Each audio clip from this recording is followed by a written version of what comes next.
जय जय श्री हरिवंश। प्रणाम। आज चर्चा में, वार्ता में प्रवेश करें। एक बार अपने मन को, अपनी वाणी को पवित्र कर लेते हैं प्रभु के नाम का आश्रय लेकर। श्री राधे गोविंदा मन भजले हरि का प्यारा नाम है। श्री राधे गोविंदा मन भजले हरि का प्यारा नाम है। गोपाला हरि का प्यारा नाम है। नंदलाला हरि का प्यारा नाम है। श्री राधे गोविंदा मन भजले हरि का प्यारा नाम है। गिरधर नागर कहती मीरा, सूर ने श्याम लुभाया, सूर ने श्याम लुभाया। गिरधर नागर कहती मीरा, सूर ने श्याम लुभाया, सूर ने श्याम लुभाया। तुकाराम और नामदेव ने विठ्ठल विठ्ठल गाया, हो विठ्ठल विठ्ठल गाया। श्री राधे गोविंदा मन भजले हरि का प्यारा नाम है।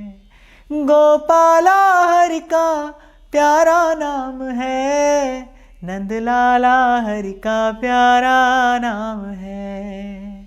राधे राधे गोविंद गोविंद राधे, राधे राधे गोविंद गोविंद राधे, गोविंद राधे गोपाल राधे।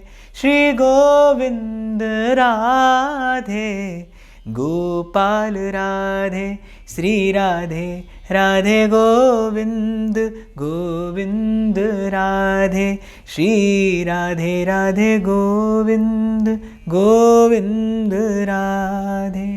श्री सद्गुरु चरणारविंदो जयति। कल की चर्चा में मैंने निवेदन किया था कि सही मार्ग मिल जाना, सद्मार्ग मिल जाना, ये जीवन की बहुत बड़ी उपलब्धि है। क्योंकि सही मार्ग के अभाव में ही जीव भटकता है। और मुझे ऐसा लगता है सब सयाने एक मत हैं, कोई इसमें विचार या कुछ अन्य चिंतन करने की आवश्यकता ही नहीं है। अगर तैयार कर सकें हम स्वयं को, तो केवल इतना कर लें कि मान लें इन संतों की बात, जो केवल कृपा के वशीभूत होकर ही बोलते हैं, जो केवल परहित के लिए ही कुछ कहते हैं। पहले भी एक बार बड़े विस्तार से मैंने इस बिंदु पर चर्चा की थी। कोई आग्रह के लिए बोलता है, कोई दुराग्रह करके बोलता है, पर संत भक्त बोलता है तो वो केवल अनुग्रह करने के लिए बोलता है। संत की वाणी क्या है? प्रभु का अनुग्रह है। पहले भी मैंने आपसे निवेदन किया, संत के मुख से भगवान बोलते हैं, और भगवान जो कहते हैं वो केवल केवल और केवल जीव के हित के लिए, जीव के कल्याण के लिए। संत जो कहता है वो आपके मेरे हित के लिए कहता है। संत जो करता है वो जीव के, लोक के मंगल के लिए करता है। उसका चलना, उसका जीवन धारण करना ही लोक का मंगल है। तो आप और मैं कर सके तो केवल इतना करें कि संतों की बात मान लें, संतों की बात मान ले। और संतों की बात एक ये सब सयाने एक मत है। मैं फिर कहूँगा, सबने एक मत से इसे स्वीकार किया है कि साध संगत बिना भाव नहीं उपजे, और भाव बिन भगति नहीं होए तेरी। साधु संगति के बिना भाव नहीं उत्पन्न होता, भाव के बिना भक्ति नहीं होती, और बिना भक्ति के इस आवागमन रूपी द्वंद्व से, इस दुष्चक्र से जीव की मुक्ति नहीं होती। भक्ति ही युक्ति है। मैंने पहले भी आपसे कहा था, हम कहीं से भी आरंभ करें आएंगे यही।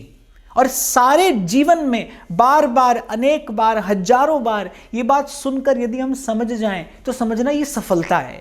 ये जीवन की बहुत बड़ी सफलता है कि एक बार, अनेक बार, और मैं तो कहता हूँ प्रत्येक बार अगर ये बात आप और मैं स्वीकार कर लें, मन चित्त में ये बात बैठ जाए कि भाई भक्ति ही युक्ति है, भक्ति ही मार्ग है, इसी मार्ग पर आपको मुझे चलना है। और ये चर्चा ही आरंभ हुई इसी भाव के साथ। एक एक सोपान पर मैंने निवेदन किया था कि एक एक सोपान पर भक्ति कोई दैवी संपदा जीव को प्रदान करती है। एक एक सोपान पर पहुंचते ही कुछ प्रदान करती है। प्रसाद स्वरूप भक्ति, भक्ति जीव का मार्जन भी करती है, और मैं कहूँगा भक्ति से ही जागरण भी है, भक्ति ही मार्जन भी करती है, और भक्ति ही जीव का श्रृंगार भी करती है।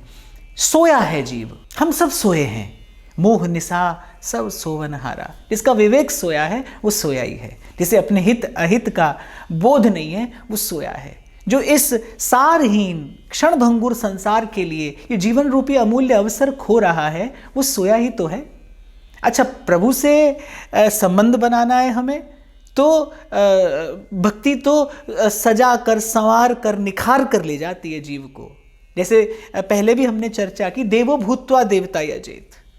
प्रभु कैसे हैं? सत्य शिव सुंदर।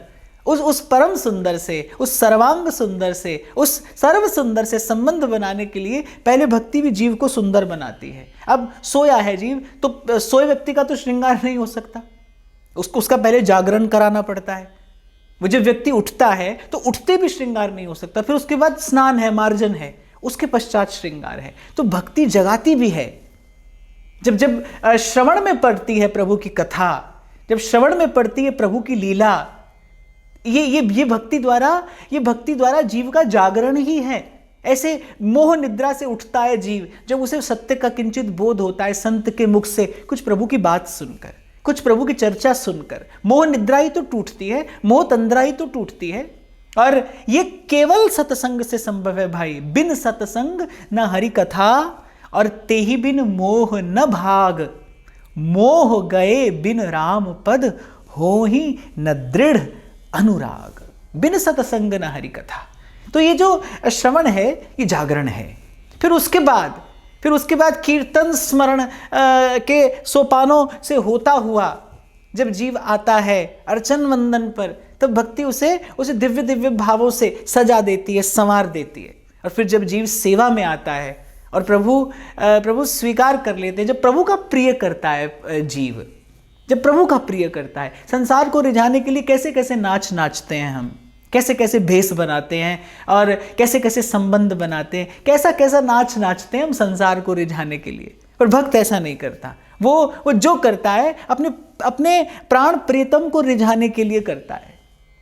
भक्त तो कहता है, मेरे रोने पे तुमको जो आए हंसी, तो मैं रो रो तुमको हंसाया करूं। किस विधि रीझें दीनानाथ। भक्त के जीवन का तो यही उद्देश्य है। और भक्त रिझा भी लेता है, भक्त रिझा लेता है भगवान को। भक्त अपने प्रेम की डोरी से बांध लेता है भगवान को। श्रीमद् भागवत में भगवान अपने मुख से कहते हैं, जैसे पतिव्रता स्त्री अपने पातिव्रत से, अपने अनन्य भाव से अपने पति को बस में कर लेती है, उसका पति अधीन हो जाता है। वो कहती तो है स्वामी, पर वस्तुतः वह स्वामी अधीन है उस सती स्त्री के। तो भगवान कहते हैं, ऐसे ही मेरे अनन्य भक्त भी अपनी अनन्य विशुद्ध भक्ति भावना से मुझ पर अधिकार कर लेते हैं। मैं अधीन हो जाता हूं भक्तों के। अहम भक्त पराधीन। भगवान श्रीमद् भागवत में उद्घोषणा करते हैं, अहम भक्त पराधीन, मैं अधीन हो जाता हूं भक्तों के। तो रिझा लेता है भक्त भगवान को। और जब रीझ जाते हैं, तो कल हमने इसी विषय पर चर्चा की थी, फिर उस दास्य के बाद जब मनसा वाचा कर्मणा जीव सेवा करने लगता है, और जब सेवक के रूप में प्रतिष्ठित हो जाता है जीव, फिर प्रभु कभी किसी क्षण कृपा करते हैं और उठाकर उसे चरणों से हृदय से लगा लेते हैं, बैठा लेते हैं अपने पास। और बस प्रभु का ये प्रेम पूर्ण संयोग प्राप्त करते ही फिर न्यौछावर कर देता है जीव, फिर न्यौछावर करता है जीव। देखो, जैसे ही प्रेम का स्पर्श होता है, वैसे ही कुछ देने का मन करता है। संसार हो, व्यवहार हो, या फिर भक्ति हो। एक बात निश्चित है कि संसार में भी अगर कभी कोई अंश, कोई कण प्रेम का प्रकट होता है, तो वही गुण वही धर्म हैं उसके भी। संसार में भी जब प्रेम प्रकट होता है तो उसके गुण धर्म वही हैं। जैसे ही प्रेम का स्पर्श होता है, देने का मन करता है। तो जब जीव के उर अंतर में भगवत प्रेम का प्रादुर्भाव होता है, इस अष्टम सोपान पर पहुंचने के बाद जब जब वो प्रेम भाव स्फुरित होता है, या फिर जब वो प्रेम भाव और प्रफुल्लित हो जाता है और सुवासित हो जाता है, तब न्यौछावर करने का मन करता है, प्रभु को कुछ दे देने का मन करता है। क्या दूं, क्या निवेदन करूं, कौन जतन से तुमको रिझाऊं, पूजा न जानूं, अर्चन न जानूं, मेरे प्रभु मैं वंदन न जानूं, क्या है तुमको जो भेंट चढ़ाऊं, ऐसा विचार करता है भक्त। रैदास जी कहते हैं कि अब तो प्रभु मुझे कोई भी वस्तु आपके योग्य नहीं दिखाई पड़ती। इस त्रिगुण जनित संसार में क्या है जो मैं अपने सच्चिदानंद घन प्रभु को निवेदन करूं। तो रैदास जी तो कहते हैं कि थनहर दूध सो बछर जुठारी, दूध है वो बछड़े का जूठा है। पुहुप भंवर जल मीन बिगारी, फूल जो है उसे भंवरे ने जूठा कर दिया, और जल जो है उसे मछली ने बिगाड़ दिया। मलयागिर बेधियो भुजंगा, चंदन की सुवास आपको निवेदन करूं तो देखता हूं उस पर तो भयंकर विषधर सर्प लिपटे हैं। इस प्रकार कहते कहते रैदास जी अंत में कहते हैं, मन ही पूजा, मन ही धूप, मन ही सेऊ सहज स्वरूप। हे प्रभु, अब मैं कुछ और नहीं लाया, अब बस मैं अपना ये हृदय लेकर आया हूं आपको निवेदन करने के लिए। ये आत्मनिवेदन जो श्रीमद् भागवत में वर्णित इस भक्ति सूत्र की अंतिम अवस्था है, जो भावना का परिपाक हो जाता है, जब पक जाता है भाव का फल, और बहुत पका हुआ फल हो ना, तो वो देखकर ही उसमें ऐसा अनुभव होने लगता है कि कितना मीठा, कितना मधुर, कितना रसीला होगा ये। कभी कभी पके फल को देखकर भी उसकी सरसता का अनुभव होता है। ऐसे जब भाव रूपी फल पक जाता है और टपकने लगता है उससे प्रेम का रस, तब फिर भक्त कहता है कि प्रभु अब कुछ नहीं है आपको निवेदन करने के लिए, अब आपको चढ़ाने के लिए कुछ नहीं है, अपना हृदय लेकर आया हूं। बस मेरा ये जो हृदय है, मेरा जो ये आत्म तत्व है, मेरे हृदय में जो ये प्रेम का एक बिंदु है, बस यही मैं आप रस सिंधु को निवेदन करने आया हूं। और बिंदु सिंधु में मिलकर खो जाता है, बिंदु सिंधु में मिलकर खो जाता है, या बिंदु सिंधु में मिलकर सिंधु हो जाता है। ये अपना अपना दृष्टिकोण है, दोनों ही बातें सत्य हैं। बिंदु खो भी जाता है, पर बिंदु सिंधु भी तो हो जाता है। तो रैदास जी कहते हैं, अब मन ही पूजा, मन ही धूप, मन ही सेऊ सहज स्वरूप। ये आत्मनिवेदन की जो अवस्था है, अब न कोई भक्त के पास कोई संकल्प है, न कोई विचार है, न उसकी वृत्ति में अन्य कोई भाव है। जैसे मेरे महाप्रभु कहते हैं, सिद्धांत का आरंभ करते हैं, सब सोहित निष्काम मति वृंदावन विश्राम, राधा वल्लभ लाल को हृदय ध्यान मुख नाम।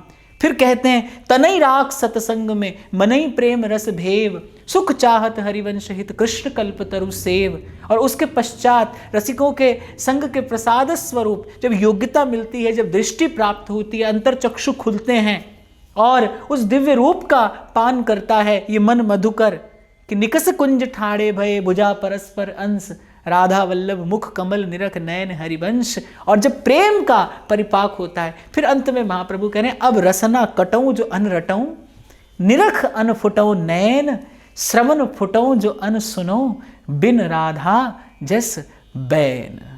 मनसा वाचा कर्मणा, मन क्रम वचन तुम्हारी आशा, आठे पहर तुम्हारी आशा, बस ऐसी भक्ति करे रैदासा। ये भाव की वो परमोज्वल अवस्था है जिसे गीता में भगवान ने स्थित प्रज्ञ कहा है। ना उसे मान की इच्छा है और ना अपमान का भय। हमारे श्री सेवक जी महाराज कहते हैं कि ये जो प्रेम का, जो हित का धर्म है, ये बड़े उदार हृदय का धर्म है। और उदारता क्या है?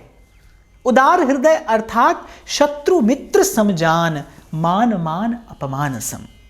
मैं याद करता हूँ कि जब मैं छोटा था तो स्कूल में एक प्रार्थना होती थी, उसमें गाया करते थे कि नफरत जो करें हमसे, हम उनसे प्यार करें।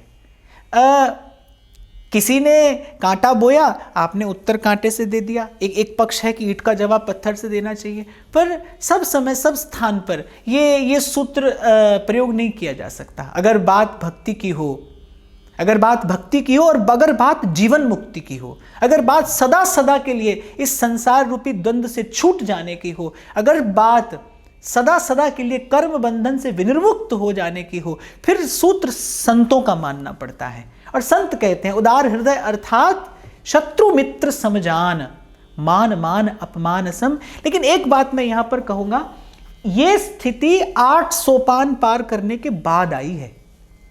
अगर कोई केवल खींचतान से इसे जीवन में लाना चाहेगा तो असफल हो जाएगा। यहां तक पहुंचा जा सकता है ये पहले के 8 सोपान पार करके। देखिए, संसार का सुख सुखी करता है, दुख दुखी करता है, उसका एक ही कारण है कि संसार से संबंध है। इस बात में तो कोई अन्यथा विचार नहीं है। संसार का सुख और संसार का दुख इसीलिए आपको मुझे प्रभावित करता है क्योंकि संसार से संबंध है। मन ने संसार से संबंध जोड़ा हुआ है। और मन ने संसार से क्यों संबंध जोड़ा हुआ है? क्योंकि मन के पास संबंध जोड़ने के लिए संसार के अतिरिक्त और कुछ है नहीं। जिस घड़ी मन को भगवत भाव मिलता है, उस घड़ी मन से संसार छुड़ाना नहीं पड़ता, छूट जाता है, संसार स्वतः छूट जाता है। इसी चर्चा में मैंने पहले भी एक बार आपसे निवेदन किया था कि मन श्रेष्ठ वस्तु चाहता है। जिसे मन श्रेष्ठ समझता है ना, मन उसे ही पाना चाहता है। आपके सामने एक बड़ी सुंदर वस्तु रखी हो और एक ऐसे अटपटी सी दिखने वाली हो, सहज में मन कहेगा भाई सुंदर वस्तु उठाएं, क्योंकि मन की दृष्टि में वो अधिक श्रेष्ठ है, हो सकता है अधिक मूल्यवान हो। तो मन मूल्यवान वस्तु के पीछे जाता है, मन श्रेष्ठ वस्तु के पीछे जाता है, मन सुंदर के पीछे भागता है। जब तक मन संसार देखता है उसे संसार में श्रेष्ठता दिखाई पड़ती है। या फिर ऐसा कह लीजिए, जब तक हमारे पास सत्संग द्वारा प्राप्त प्रसाद विवेक नहीं होता, तब तक हम संसार में ही सुंदरता खोजते हैं, तब तक हम संसार को ही श्रेष्ठ मानते हैं, तब तक संसार से ही संबंध रहता है। जिस घड़ी भगवत भाव प्राप्त होता है, जिस घड़ी सत्संग की कृपा से जीव की मोह तंद्रा खुलती है और ये मार्ग, इस मार्ग पर चलना स्वीकार कर लेते हैं हम। और जैसा मैंने कहा, इसमें कोई अतिशयोक्ति ना समझिएगा, ये कोई केवल कहने की बात नहीं है। देती है भक्ति, अद्भुत दैवी गुण देती है जीव को सर्वांग सुंदर बनाती है भक्ति।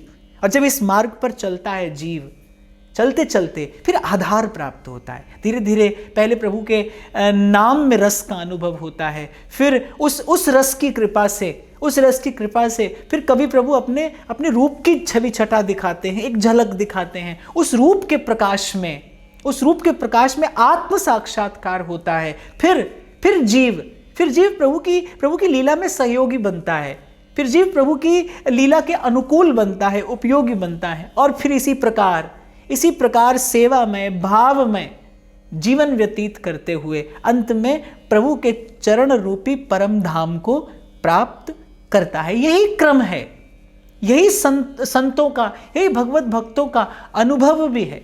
तो कह मैं ये रहा था, क्योंकि संसार से संबंध है इसीलिए संसार श्रेष्ठ दिखाई पड़ता है, इसीलिए संसार का सुख दुख प्रभावित करता है।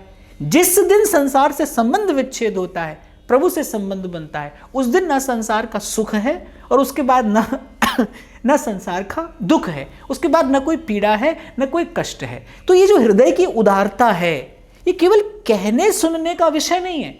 इसको प्राप्त करने के लिए, इस स्थिति को प्राप्त करने के लिए इस मार्ग पर चलने की आवश्यकता है। धीरे धीरे होगा, धीरे धीरे होगा।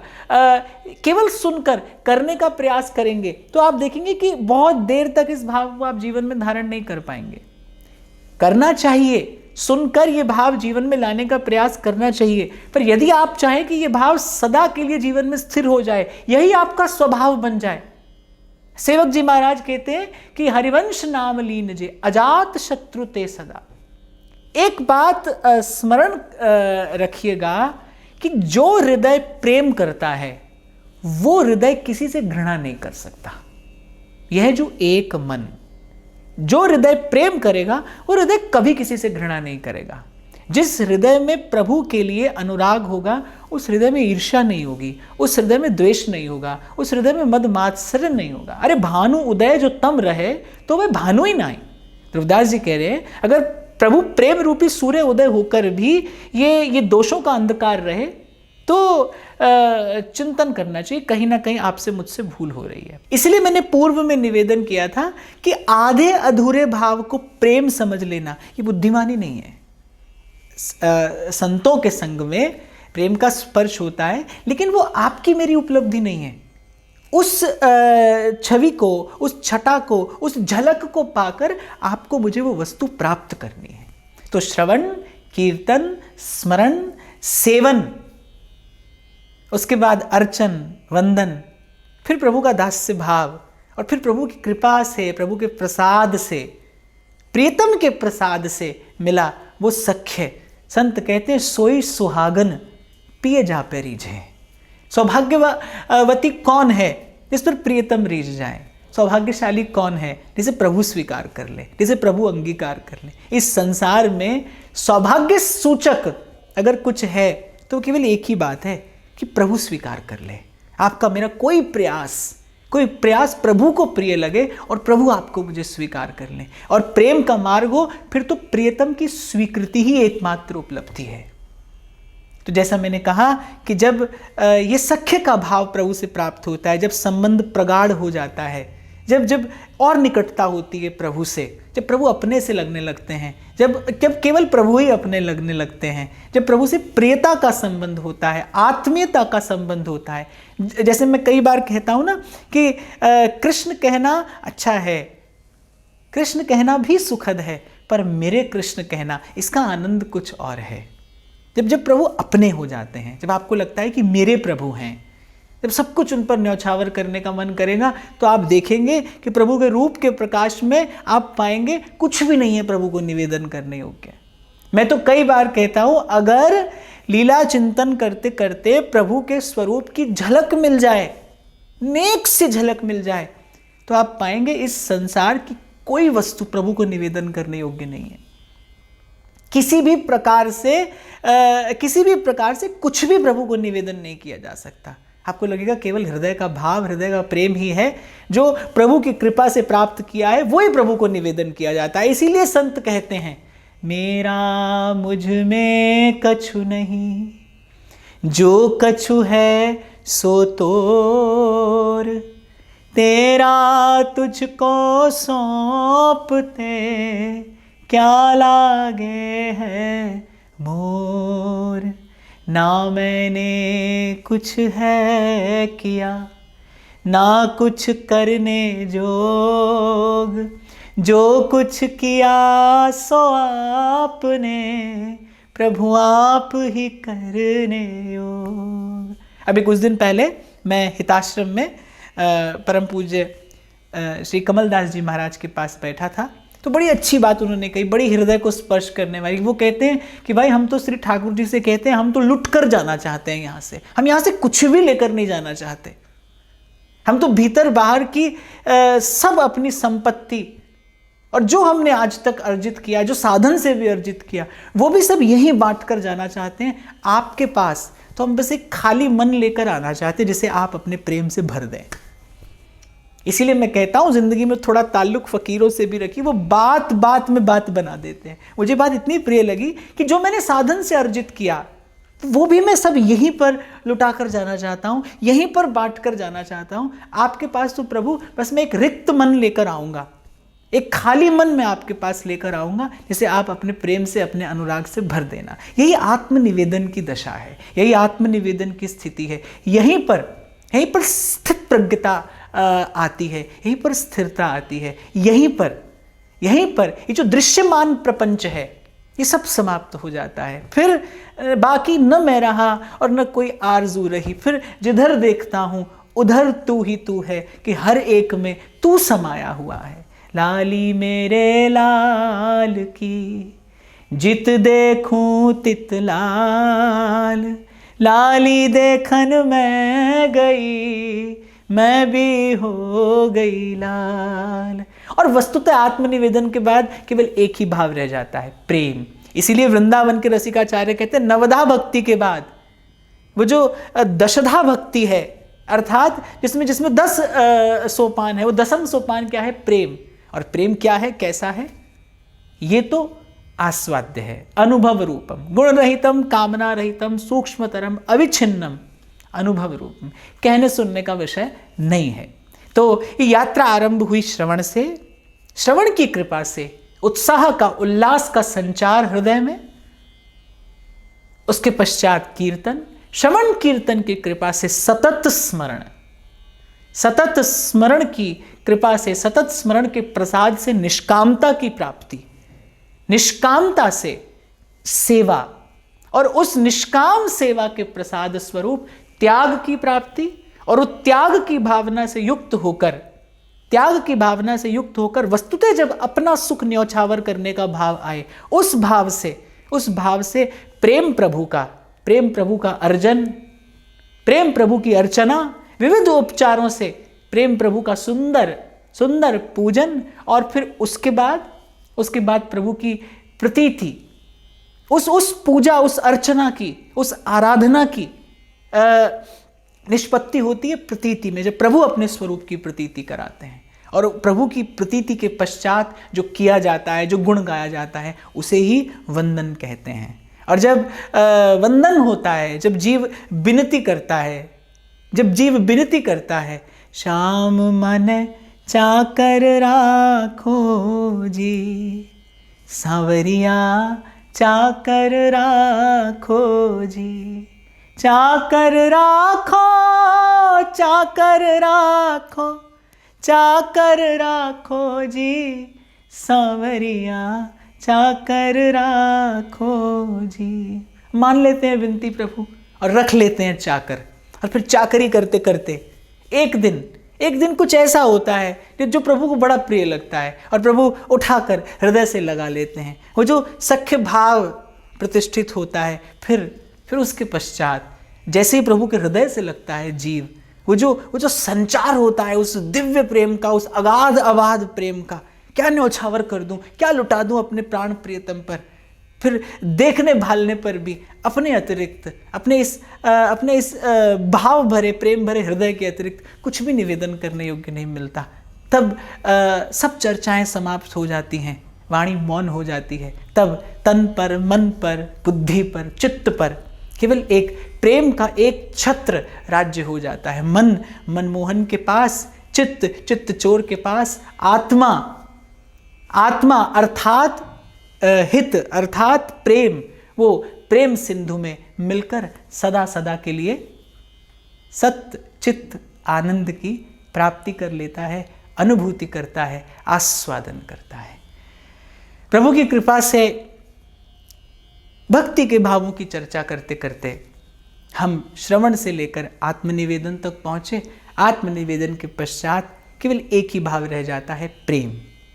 फिर कभी कभी भक्ति और भगवान का वो दूर से दिखाई पड़ने वाला भेद यद्यपि है नहीं, जो दिखाई पड़ता है वो भी समाप्त हो जाता है। न फिर प्रेमी है, न कोई प्रेमास्पद है, तब केवल प्रेम है, केवल प्रेम, केवल प्रेम। यही आपके मेरे जीवन का लक्ष्य है, यही उद्देश्य है, यही आत्मा का परम विश्राम है। इसी को प्राप्त करने के लिए आप और मैं मनुष्य होकर इस संसार में आए हैं।